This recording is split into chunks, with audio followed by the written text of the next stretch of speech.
ഇതാണ് എൻ്റെ ഫ്രീസർ. ഇതിൽ കുറേ ബോക്സുകൾ ഇരിക്കുന്നത് കണ്ടില്ലേ. ഇതൊക്കെ ഓരോരോ പിന്നെ മാങ്ങ അതൊക്കെ സീസൺ കഴിഞ്ഞാലും ഉപയോഗിക്കാൻ വിചാരിച്ചിട്ട് മാങ്ങയൊക്കെ മുറിച്ച് മാങ്ങ, ചക്കപ്രഥമൻ അങ്ങനെ എല്ലാതും സ്റ്റോർ ചെയ്ത് വെച്ചിരിക്കുകയാണ്. മാങ്ങയുടെ സീസൺ കഴിഞ്ഞാൽ പിന്നെ മാങ്ങ കിട്ടില്ല, അപ്പോൾ അത് സ്റ്റോർ ചെയ്തിട്ട് നല്ലത്.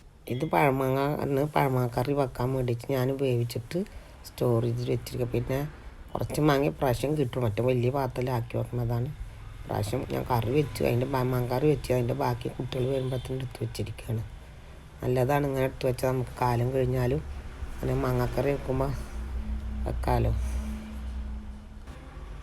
ഇത് പഴുത്ത ചക്ക എടുത്ത് വെച്ചതാണ്. അതിൽ ചക്ക പക്ഷേ അത് ഇതുവരെ അത് എടുത്ത് വെച്ചിട്ടുണ്ടായിരുന്നില്ല. പ്രാവശ്യം ഞാൻ നോക്കിയതാണ്.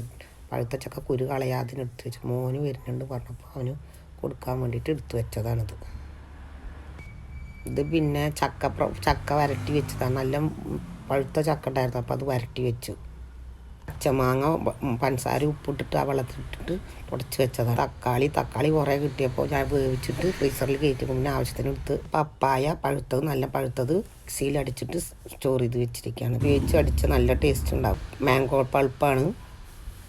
പാലിൻ്റെ കാച്ചിട്ട് അതിൻ്റെ പാടല്ല അത് എടുത്ത് വെച്ചതാണ്. അതിട്ട് ഇനി തണുത്ത ഐസ് വെള്ളമൊക്കെ എടുത്തിട്ട് അടിച്ചിട്ടുണ്ടെങ്കിൽ നമുക്ക് വെണ്ണയും കിട്ടും, നെയ്യും എടുക്കും.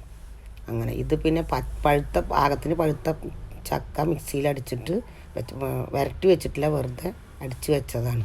ഇത് മാങ്ങയുടെ ഒരു കറിയിലൊക്കെ ഇട്ട് വെച്ചാൽ നല്ല ടേസ്റ്റാണ് കഴിക്കാൻ വേണ്ടിയിട്ട് അപ്പോഴത്തത്. ഇത് അതുപോലെ തന്നെ വെണ്ണയാണ്, പാൽപ്പാടയാണ്. ഇതൊക്കെ ഇനി അടിച്ച് വെക്കണം. നല്ല പഴുത്ത ചക്ക പകുതി വരട്ടി വെച്ചതാണ് വരാതിരിക്കാൻ. കട്ടൊന്നും കഴിക്കണ്ട, എന്താ രസം, കഴിക്കാൻ നല്ല ടേസ്റ്റാണ്. വെറുതെ കഴിക്കാൻ തോന്നും. ഇതും പഴുത്ത ചക്കച്ചോളയാണ്. ഞാൻ എടുത്ത് വെച്ച് നോക്കിയതാ 5-6 കൂടി കൂട്ടിയിട്ട്. ഇങ്ങനെ സ്റ്റോർ ചെയ്ത് വെച്ചാൽ സീസൺ കഴിഞ്ഞാലും നമുക്ക് ഉപയോഗിക്കാം. പല വിഭവങ്ങളും ഉണ്ടാക്കും ചെയ്യും.